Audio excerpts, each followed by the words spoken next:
Why is your life the way it is?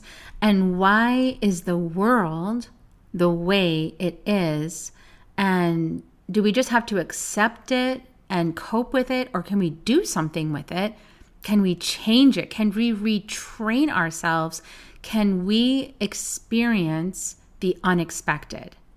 Today's conversation is with Lynnsey Robinson, certified hypnotherapist, subconscious activator, and we're going to talk about how we can change those subconscious limiting beliefs that keep creating the conditions we're experiencing in our own lives and in the world. Join us to find out more. Soul Nectar Show, the Soul Nectar Show. You're invited, delighted to discover who you are. Anything is possible if you believe. So join us on this beautiful journey. Soul Nectar Show, Soul Nectar Show. Well, welcome back, everyone, to Soul Nectar Show, that show where we talk about all things essence, where we gather around the fire and we share our stories of connection to that which is greater than us, the big mystery, beyond the veil, to those synchronistic moments where we discover something new about ourselves and we evolve our consciousness. I'm your host, Carrie Hummingbird, and I love talking about transformation. How can we accept our current life experience, but not settle for it? Like, how can we accept that this is what's happening in the world today? This is what's happening in my life, or this is what's happening in the Middle East, or this is what's happening, with our government, or this is what's happening in the financial markets, or this is what's happening. And everywhere I look, I see this, and accept that that is what is currently part of my reality, but then transform it, change it, evolve it, uplift it, create something new. And really, ultimately, that's the question of how do we experience something outside of what we expect subconsciously to experience? And that is really the question. How do we get at those limited beliefs, those, maybe reinforced ancestral traumas that cause people to leap to violence to solve problems instead of diplomacy? How do we get ourselves out of these mindsets where we have the haves and the have-nots, and a world where there's people with no food and a world where there's people who waste food? And how do we come into some equilibrium and harmony where everyone is honored for their beautiful life, that they are on the planet, walking, talking, breathing divinity inside a body? How do we get to that place when we've been up until now experiencing separation consciousness and fear and, like I said, violence, othering, they're not me, so I can kill it, all of these things that are part of lower consciousness? And we've definitely fully explored that as humanity on this planet. And now I believe it's time for something new. At least that's what I desire. And I know I'm not the only one that desires something new. Let's step outside of Monopoly and start playing any of the other millions of games available to us as souls to play together. So today we're going to have a really interesting conversation about how the subconscious works, why we have limited beliefs. How do you retrain that? How do you open up to a potential that you up until now have not experienced? Like, if you were in the Middle East, how would you open up to a potential of getting along? How would you open up to a potential of resolving issues through diplomacy instead of bombs? Like, how would you get to that if all you've been experiencing for thousands of years is war? How do you get outside of that war box and into a new reality where that isn't one of your first go-to solutions, where actually that is not even on the menu, where everything gets resolved through conversation and understanding and open hearts and listening? And, we got to confront a whole lot of ancestral trauma and history in order to change, don't we? And that, I believe, is a conversation that we're all in right now. At least when I spent my 10 days in the jungle, part of it, I was meditating on this in front of the ayahuasca vine, asking ayahuasca about war. Like, How do we stop war as humans? How do we move beyond it? What's our next greatest accomplishment as human beings that doesn't involve destroying something? Like, how can we actually uplift our own consciousness from a consciousness that is mired and steeped in all of this kind of low vibrational stuff? So this is a really cool conversation. We're going to see how far we get. And even if we get one gold nugget today, it's totally worth it, isn't it? Like one gold nugget out of this whole thing would be like really excellent to practice. And then that could lead to some more gold. So today's guest is going to help me have this conversation. I prepped her for this. She totally knows that I was going to open this can of worms, but I told her, I promise you, I will not drop it all in your lap. I promise I will not do that. But I think we're going to have a really great conversation because Lynnsey Robinson is here. Welcome, Lynnsey. I'm so excited. Thanks for having me. I'm so glad you're here. I'm so glad you said yes to this amazing conversation. Let's solve all the world's problems today, right now, in the next 35 minutes. I think I'm going to need some whiskey in order to have this conversation, maybe. A little bit of imbibement of something intoxicating. Yes. Well, let's just intoxicate on some good frequencies right now. Lynnsey is a certified hypnotherapist and an intuitive guide who loves helping ambitious women all over the world. You just found like somebody really ambitious, by the way. Loves helping ambitious women. I want to like create world peace. That's pretty ambitious. Ambitious women all over the world to clear their subconscious limiting beliefs so they can embody into their highest potential and manifest their biggest desires automatically. And so we are going to have an amazing conversation today. And what qualifies us to have this conversation? Well, I'm qualified because I thought of it. So I don't know. There you go. That's all the qualification I need. I don't need the little letters after my name to have this conversation. I don't need like proof that I can have this conversation, and neither do any of you. But Lynnsey, tell us more about you, because we're just meeting you in Soul Nectar show, world. Tell us a little bit about you and your journey and how you came to be this amazing subconscious activator. Well, hi, everyone. Thanks for putting up with me for the next hour. I hope that it's going to be very enlightening and something that everyone can take away into their life. Luckily, pretty much everything that I talk about and everything I'm good at talking about can be applied to literally everyone if they choose to apply it. So anyway, a little bit about me. I think you might resonate with this because I recognize you a little bit as a weirdo. I grew up as a weirdo. I kind of was always in the cemetery doing weird things like touching headstones and trying to figure out how they died at like 12 and 13 years old. Like that's just what I liked to do. Okay. But I never really, I never cared. I don't remember caring if people actually like thought I was weird. I just, I think that some people are just meant to be a little different. And I've kind of owned it as one of the most awesome parts about me. But I say that I was a weird kid to also say that I had one parent who was very religious, in the Catholic, really any church that would have her. Catholic, she did Mormon, she did Christian, she did all kinds. Still does. And my father was more like, this is my last life, I'm not coming back. Old soul. Like, I'm so done. Yeah, I'm so done. Yes, of course reincarnation is real. Of course that it's not just the God, it's the universe, and it's just so much more. My dad is such a hippie. I love him so much, but I kind of resonated more with that even as a young age, at a young age, just because it sounded cool. Like we get to come back, like we get to be anything. We could have been anything. That's weird and cool. But anyway, I was about 19 years old and I was trying to figure out life. I just started college. My sister gives me this book called Journey of Souls. If anybody's never, oh my gosh, if you haven't read it, stop what you're doing. Don't stop what you're doing. Listen to this episode and then go onto Amazon or go to your used bookstore and get Journey of Souls or Destiny of Souls. His name is Michael Newton. He's a hypnotherapist, or was, who basically took his clients to the life between life phase.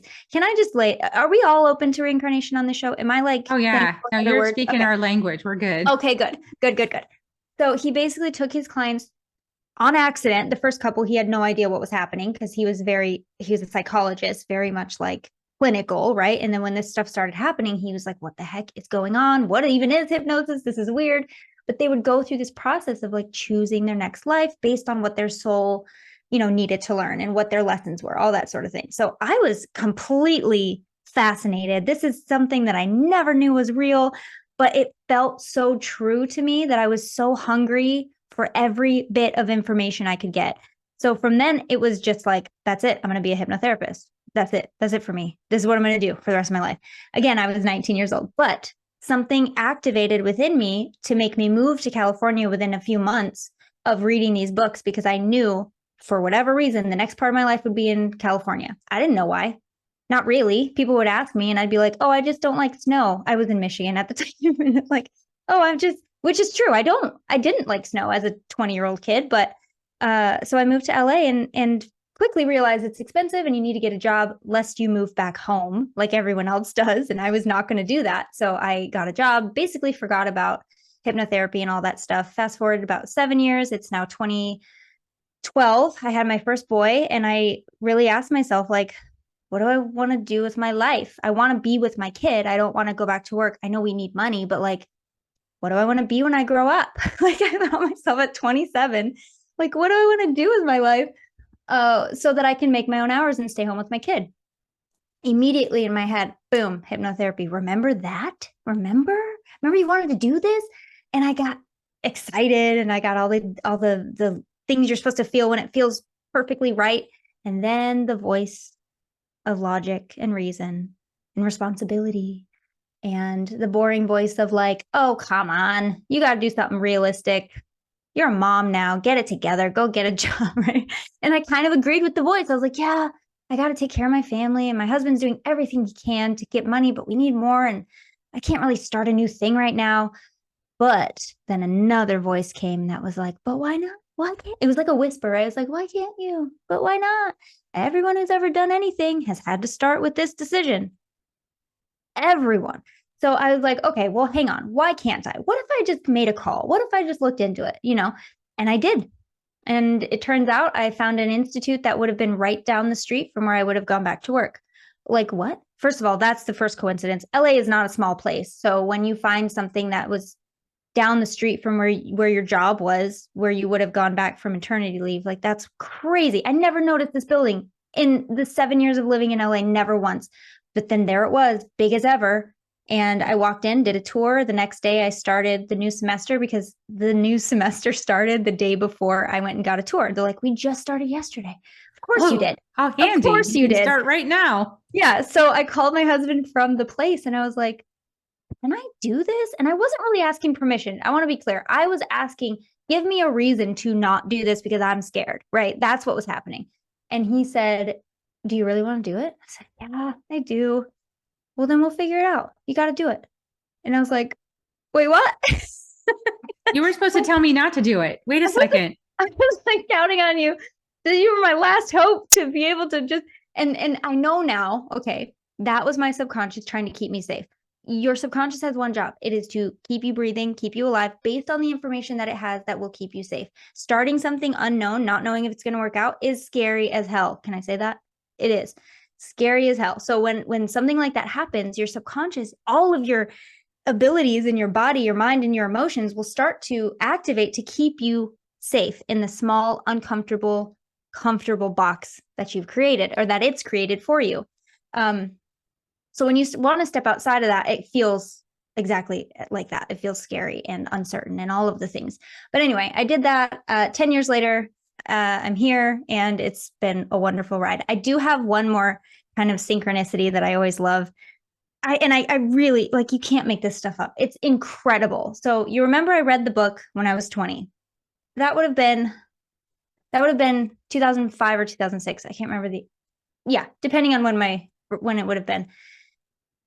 When I graduated in 2013, they asked me if I wanted to work on site for the distance department. Like, do you want to stay and, have a job and tutor these distance students? Yes, of course I do. This would be great. I looked myself up in the database as an employee now, rather than a student. I looked myself up in the student database, and I had filled out a distance application in 2005. Right, this would have been right after I read the book. Before I moved to Los Angeles from Michigan, I filled out an application submitted it. And then I just never, you know, you do that thing where you fill out an application, then you just don't answer when they call you because you're not ready. Yeah, I did that. And I was like, I feel like my soul left my body when I saw my name there in 2005. I was like, what? I was have always no meant to memory. be here. I could not, should not, would not have ended up anywhere else. I had no memory of filling out that application, but they had my phone number, my address from Michigan 10 years prior. Like, are you come on? Or actually, it would have been like 6 or 7 years prior, but it's ridiculous.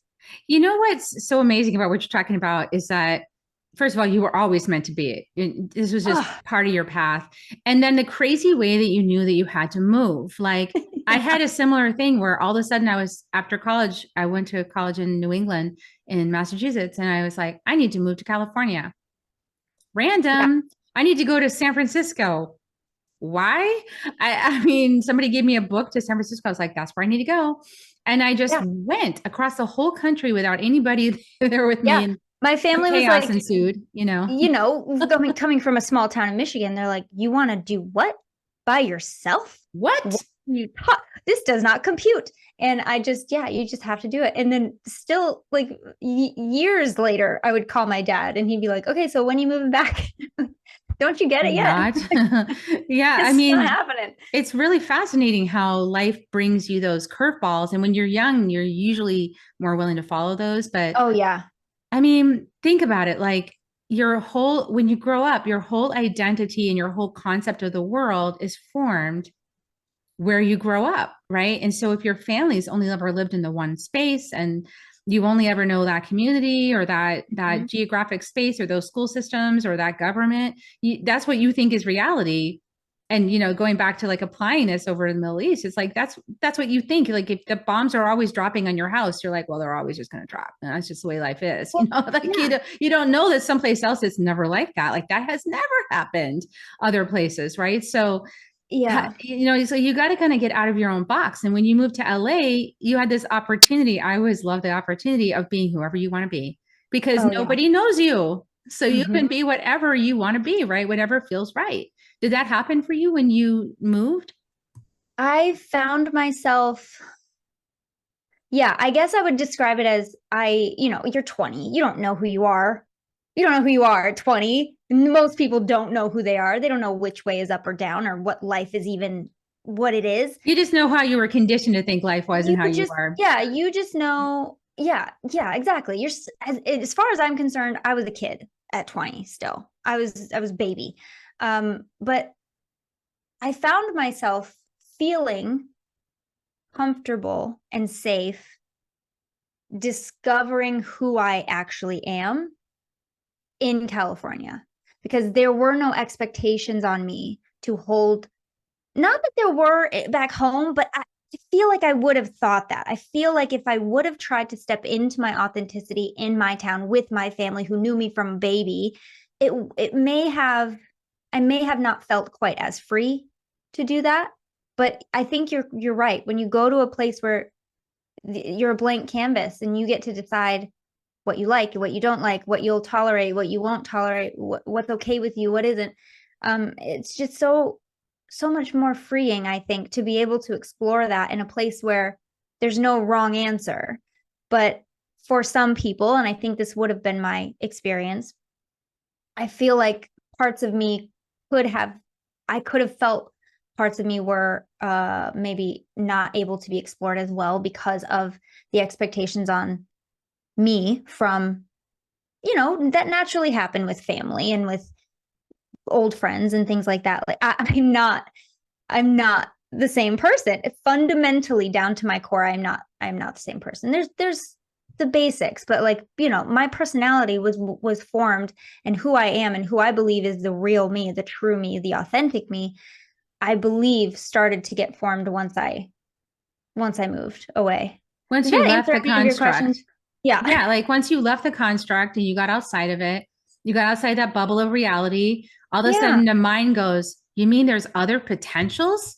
Oh what? gosh, yeah. And then Yeah. it's like exciting for a little while because it's like, how many things could I possibly be? Like, I Yep. could be anyone and anything. And you know, I moved around a lot as a kid. So I always had that Same. revelation. I was like, oh my God, I could be whoever I want right now. Who do I want to be? How, you know, and my imagination got started, you know, and then and every time I moved again, I was in relief because usually I got myself tangled up in people not liking me for one reason or another because I said something Interesting. because I've always been psychic. I know Uh-huh. it now, you know, and I would say things that people weren't ready to hear, right? And then they get all mad at me and, you know, oust me from their little club and stuff like Yeah, yeah. that. So by the time like we moved again, I was in relief. I was like, oh, thank God, I need to start over again, you know, Oh, I did and not have, yeah, I did not have the same. We moved around quite a lot. It's from basically birth until I was about 10. My mom and I and my sisters and brothers would move all over the same area, but like all over a different city.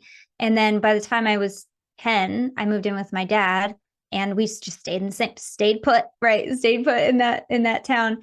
And I don't remember ever wanting to move. I always remember it being like, well, I just made a friend and now I have to forget them.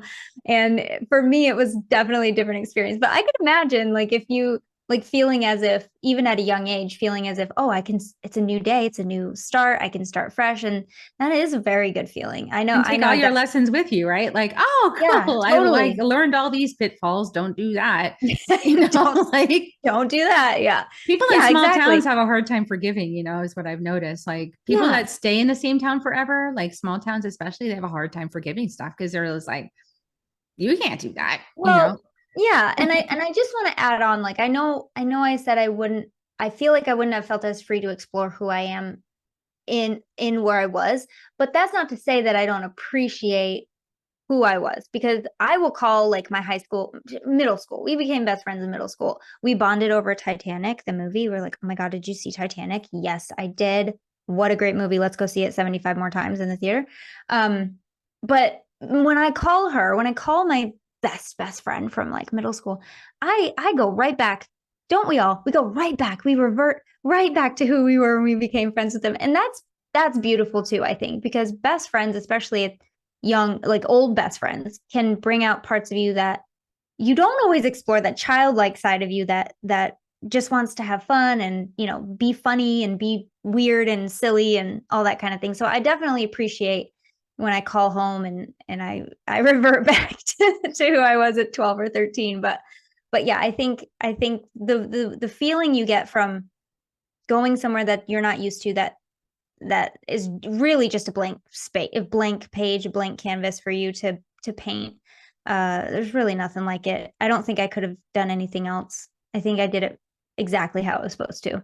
Yeah. And this is why it's so, I think this is why the path into the mystery is paved with initiations and Yeah. changes because we have to change in order to grow. Like we have to open Yeah. ourselves to new circumstances, new ideas, new perspectives, and untrench ourselves from like, this is the way it is, or this is just how it's been for thousands of years. So this is it. You know, we have to untrench ourselves from all this ancestral belief systems. And, you know, I feel like you know, as much as it's beautiful when somebody has a really clear, you know, heart perspective from their own you know, their own life experience, it's handed down and all this, it can be a beautiful thing, but it can also be, you know, an entrenched space to create division with other people. So like almost like I see the path into the mystery as a path filled with opportunities to uncondition yourself from identity, like thinking that I'm this or I'm that, or like my baseball team makes my reality, or, you know, like I want to argue with other people over, you know, whatever issue of the day. All those things are, it's like, I don't know, when you start getting into the subconscious realm, I start questioning, is any of that actually real? Like Yeah. any of it actually real? Or does none of it actually apply to who I really am in truth? Hmm. Well, this I think might be a really good time to explain how the subconscious gets formed, and maybe that will answer some questions for people that have the same question. This was explained to me very early on in my training, and I've never forgotten it. It's just I convinced my husband that this was a good idea based off of this explanation. Because he, hypnosis 10 years ago, especially, he's like, so like, what is it that you do? It's like, so I gave him this explanation. As once I had him on board, it was good. It was smooth sailing. He's always supportive, but I appreciate his questions because it allows me to be able to explain. So let's just explain. Let's just imagine that the mind, the abstract mind, not the brain, but the mind is a circle. Just imagine that, a circle. When you're born, you have two things. Well, three. You have the fear of loud noises, the fear of falling, and the fight or flight response. All of that. That's it. You have three things in your mind when you're born. It's a little bit weird to think about that because of so much that's in our mind now, but just think everything else was learned. So if it doesn't fit where you're going or who you are, or you don't want it to, it can be unlearned. So those three things, that's it. Once you hit around 7 to 9, so up until about 7 to 9 years old, your mind is completely open. You are just taking in, that's why they say kids are sponges. You're just taking in information. I love chocolate. I don't like broccoli. I love getting presents. I don't like getting in trouble, that kind of thing. You start to learn things about yourself and you start to create those subconscious knowns, KNOWNS, that are just basically truths about you, things that you know about you. What also lives in your subconscious is your automatic processes like breathing, blinking, nervous system. Everything you don't have to think about is in the subconscious. Eventually, what will be in there is your ability to drive, your ability to ride a bike, write, speak, all kinds of things, right? Things to read, anything you don't have to think about. So once you hit about 7 to 9, you get what's called a critical filter or a critical mind, which acts as a barrier between the newly formed conscious and the subconscious. Everything that you've accumulated up to that point becomes part of the subconscious. Everything else, conscious. You have the critical filter in the middle. We got that picture in our heads? So the subconscious now makes up about 90 to 95% of your mind, which is a lot. But when you think about everything it's in control of, it doesn't really sound like unreasonable, right? Of course, it's going to be a huge part of our mind because look at all the stuff going on that we don't have to think about. It's constant. It's all the time. In the conscious, you now have logic, reasoning, decision-making skills, rationalization, analytical skills, willpower. All of that is in your conscious mind. Again, 5 to 10% of your mind. So with this conversation, for example, I'm choosing the words to say, that's conscious, but the ability to say those words is subconscious. So both parts of your mind are always working together. You just don't necessarily always have access to that bigger part. It's got a lot going on. But once you have like a goal, a desire, an idea, like maybe, what if I just wanted peace? What if I just wanted a happy life? What if I just wanted more money? What if I just wanted love, to find a partner? What if I just wanted to stop biting my nails? Anything that you want for your life starts in the conscious. It checks in with the critical filter, which then checks in with the subconscious. I would like to imagine it as like a bouncer at a club, like a doorman, right? And if he checks his clipboard and what you want isn't on the list, it ain't getting in. Nope, no sir, sorry. You can try, of course. We all have willpower. We can definitely do the work, but 5 to 10% going up against 95%, that's what's happening. That's what's happening when you do that. So with hypnosis, what I'm able to do, or what is happening during the process of hypnosis is we take your idea, your thought, your desire, we create a pathway through the critical filter, which basically tips the bouncer $200, let's say, and then we can just get in. We get into the subconscious. We figure out what's going on. We communicate and decide, or discover rather, what it is that's actually holding you back. What is in here that goes against my desire? And release it with love and replace it with something that fits you, fits where you're going, fits your future, fits your highest timeline. So that's kind of how that it kind of boils down to. We get your subconscious on the same page as your conscious desire so that you have 100% of your mind working toward your goal. Your subconscious is a goal machine. It is constantly churning out goals for you, whether you are conscious of it or not. It's happening. You're always doing it. You are 100% successful at being exactly who you are right now based off of your subconscious programming. This is why Dr. Joe Dispenza's book is called Break the Habit of Being Yourself. It's like, because that's what you're basically doing is breaking the habit, because the subconscious mind deals with habits. It deals with like, just, fall asleep and you're in the car and then you're there. You don't know how you got there. You just showed up. Exactly. Yeah. And that's two other very important pieces. One, you are already an expert in going into a trance state. You're already an expert in going into hypnosis. You are able to be hypnotized. You already do it. You already do it every day. When you fall asleep, you're going into hypnosis. When you wake up, you're coming out of hypnosis. So you're passing through a trance-like state. When you meditate, when you forget how you got home, as you said, when you're reading a book, watching a movie, and you feel like it's happening to you, or some part of you feels like the world has fallen awake because you're so absorbed in this book or movie, you're entering an altered state. So that's where we go when you decide. That's where we go to create positive change. And the other thing I wanted to say is your subconscious is never trying to make you unhappy. It is never trying to, piss you off or, keep you unhappy. It doesn't hate you. It doesn't care. Its job is to keep you alive based off of what it knows will do that. So if you want to be a millionaire, that is equally as dangerous because it's an unknown for most of us. It is an unknown equaled as much danger as a known danger. So you might as well tell your subconscious, let's walk into a pit of fire. It doesn't have to make sense. And most of the time it doesn't make sense consciously. Yeah, because things are associated in your... Yeah, things are associated. We don't know what could happen. You have no idea what this is like. We don't know what this is like. My job is to keep you alive. This falls outside of keeping you alive. So no, we're not doing that. You could have been like 5 and something was on the television and then something traumatic happened in your life. And the thing on the television could have been like pot soup, and all of a sudden pot soup and violence in your family home got associated inside your little brain because it all connected in that moment.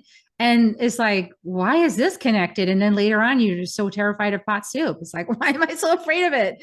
And I can't stand it. I can't have that in my house, and it's because, and when you were 5, it got all connected somehow in some weird argument. Well, and this is another point. Everything that's in your subconscious right now that's keeping you from your goal was needed at one point. You needed it. It would not be there if it didn't have a purpose. It doesn't mean it still applies. It doesn't mean it ever made sense. And the thing that I want everybody to understand, and that I wish I understood earlier, is that you get to decide what is relevant to your subconscious and what isn't relevant. You get to decide if that idea is stale, if that belief is outdated, no longer applies, and get rid of it, with love. I always say release it with love because we're not judging. These beliefs aren't here to hurt us. They're not here to... and repulsion is like a boomerang. So, release it with love. Just make it happen more, so... Release it with love, but replace it with something that fits you and where you're going versus where you were. And you do kind of need to have a ceasefire. Like you need to get out of the circumstance that's creating or reinforcing a negative belief. Like if you're just always attracting abusive partner or abusive situations, you need to actually take a time out from all relationships and get away from all of that while you reprogram yourself and spend some time with you, until it gets to the place where you start noticing better things start happening, right? Like you can't stay in the fire and expect it to change. I just got the weirdest image. I'm going to share it because that's just who I am. So when you said you have to get out of the situation, you have to stop with the relationships. I just, my mind communicates in metaphors. It just does. And I just pictured like every bad relationship dumping on you like spaghetti sauce. So you're covered in spaghetti sauce, your eyes are blinded, and you're like trying to navigate around going to another relationship. Like you have to get the sauce off first. You have to get whatever that cycle that's perpetuating, you gotta get off the hamster wheel so that you can actually see with clarity what you want versus like, let me just dive right into what's familiar. Guys, for most of us, what is familiar is so uncomfortable, but we do it because it's what we know. That's exactly what's going on in the Middle East, everyone. You're doing what's familiar because that's what happened when your parent was 5 and that's what happened your whole life. And that's all you know. And then here we go. So when we want things to change, we have to actually step out of the circumstances, get away from, those circumstances for a while to heal ourselves of the trauma. Because you were talking about the 3 things that stay in the brain, right? The fear of noise and the fear. Well, the third thing was like the fight or flight. And most people live in fight or flight their entire lives, even though the trauma is over and has been over for a long time. Oh, yeah. Yeah. Yeah. That's so scary. And I'm always just so careful. I like to only speak about my experiences because that's what I know. And what I, based off of my experiences and research and clients and all that sort of thing, the packet of knowledge that we all carry with us that's unique to each individual. But I think that you do have a good point. I completely am of both minds that I just don't think the people that have the power have any interest, because in my knowing, in my intuition, which could be off, I feel like it's just money. It's just dirty, dirty, dirty money. And unfortunately, as has happened for eons, decades, centuries, regular people like you and me are just caught in the middle with no power to get out. You can't escape. You just have to wait for, hopefully, the people that are in charge to knock it off and come to their senses. Yeah, that's a, and that right there is another thing we could transmute though, Lynnsey. That is how it's been, right? Exactly. And we get to transmute that because we are part of the collective. I love the quote by Rumi that says, we're not a drop in the ocean, we're the entire ocean in a drop, right? And I have this theory that if we keep working on ourselves, those of us who are paying attention, eventually we transmute the heck out of all of it into a whole different place called New Earth. Well, and that's what I'm hoping for. I do think that what we talked about before we hit record was like, what can we do? The people that don't see this in our lives, the people that don't have direct association with this. I could go my entire day without turning the TV on and not know what's happening if I wanted to. What can we do?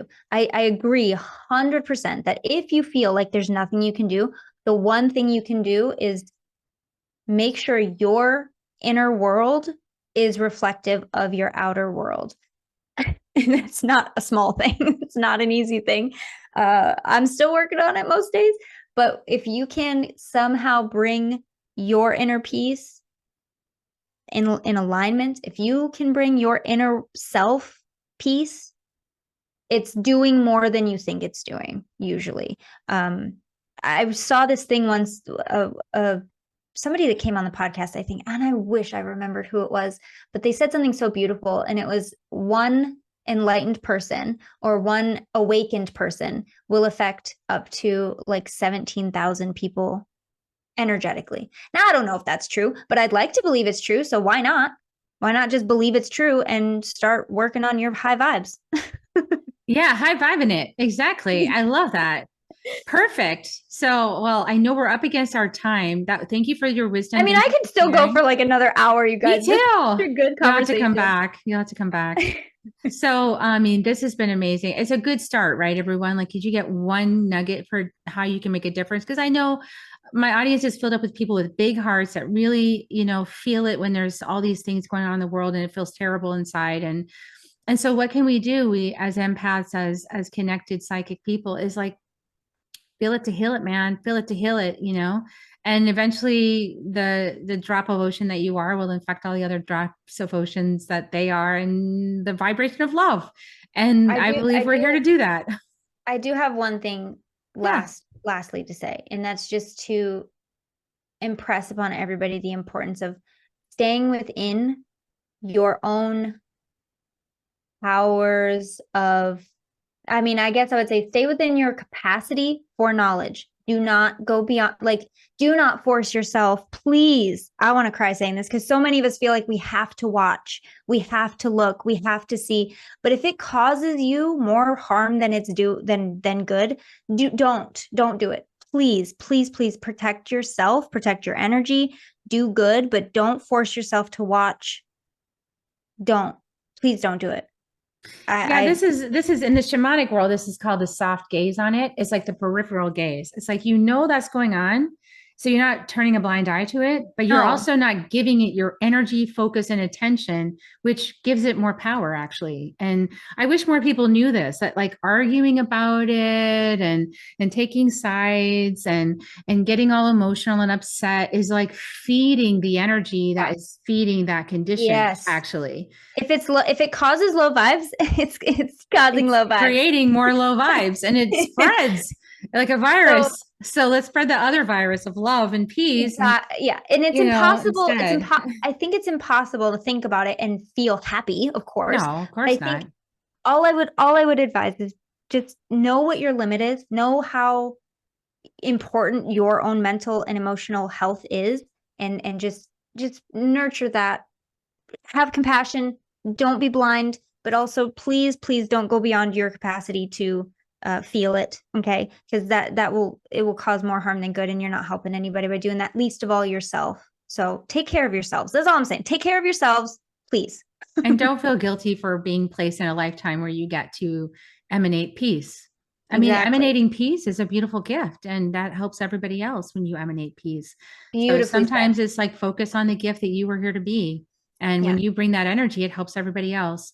So yeah, I love that. Thank you so much for your words of wisdom, and thanks for going down that rabbit trail with me. I just feel like, people have been just kind of floundering out there with how to handle this. And I think Yeah, I don't know what to do. I you don't gave think a some good lot of us answers know what to today, do. though. You gave some good Yeah. answers. I think it's good. We're all just doing the best we can, you know? Yeah, we're walking each other home, and some people are, carrying an axe along the way. So let's let's put down Pulling the their axes, mustaches. put down the swords, put down the guns, put down the bombs, and let's just walk each other home.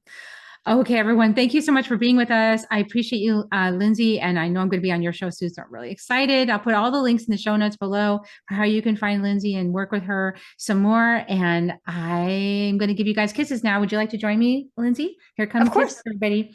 Mm. Oh, I love it. You are blessed. And we'll see you guys all next week on Soul Nectar Show. Bye for now. If you found even one gold nugget in this episode of Soul Nectar Show, will you do us a favor?